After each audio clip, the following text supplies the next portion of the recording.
एक और नई वीडियो में आप सबका स्वागत है। तो आज जो वीडियो मैं लाया हूँ वो आईएटीएफ की इंटरनल ऑडिटर चेकशीट के ऊपर है। देखिए, जब हम जॉब करते हैं, कंपनीज में काम करते हैं, तो it is really difficult for us to learn all the clause requirement. So clause requirement आपको समझ में आनी चाहिए, पता होनी चाहिए, बट याद करनी रटनी है ये इम्पोर्टेंट नहीं है, क्योंकि आप सिर्फ आईएटीएफ के लिए ही नहीं, आप उसके अलावा बहुत सारे काम कर रहे हो, मल्टीटास्क कर रहे हो, कस्टमर कंप्लेंट भी हैंडल कर रहे हो, रिजेक्शन भी देख रहे हो, प्रोडक्शन की गाली भी सुन रहे हो। तो बहुत सारी चीज़ों का स्ट्रेस है आपके ऊपर। सो ऐसे में याद करना, ऑडिट करना बहुत डिफिकल्ट होता है। देखिए, जो ऑडिटर होता है उनका काम क्या है, पूरे दिन वो क्लोज ढूंढते हैं कि एनसी किस क्लोज के अगेंस्ट दिए जाए। तो उस केस में याद हो जाएगा, जब फुल टाइम आप कर रहे हो या फिर ट्रेनर हो आप, तो आपको याद हो जाएगा।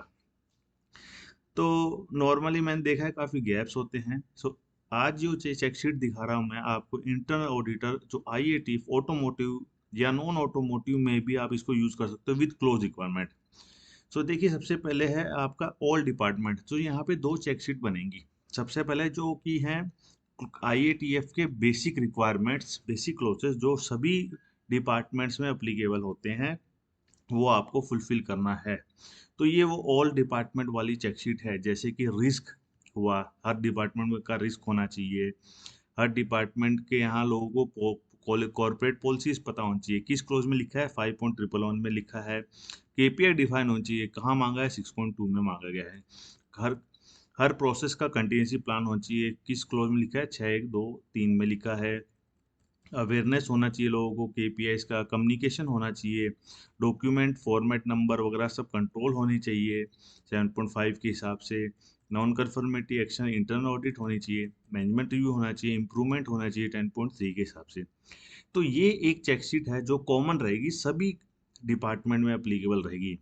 और ये चेक पॉइंट हैं, ये क्लोजेस हैं और ऑडिटर के नोट्स हैं।